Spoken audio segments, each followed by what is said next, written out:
okay. Ganito. Pwede nga, para mas simple. Yung qiyam, pag sinabi yung qiyamul layl, pagtatayo ng pagdasal sa gabi. Qiyam, pagtayo, at layl, gabi. Pag sinabi yung qiyamul layl, pagtatayo ng pagdasal sa gabi.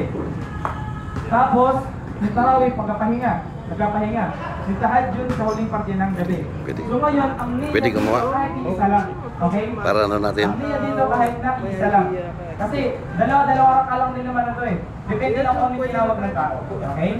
Kaya sa wither, dun magkakaroon dapat na ang layunin mo wither. Kasi bakit kapag wither, dapat ang layunin mo add number siya. So dun mo dapat na maging modifier. Kaya yun natin, ang niya nasa puso hindi na binabanggit. Hindi na dapat nga. Kung inisip mo dapat, halimbawa, hindi ka na magsasalita ng niya. No, hindi na sinasabi ng niya. Big ang magsasalita ng niya. Okay po, so inshallah, marami pa tayong makikita.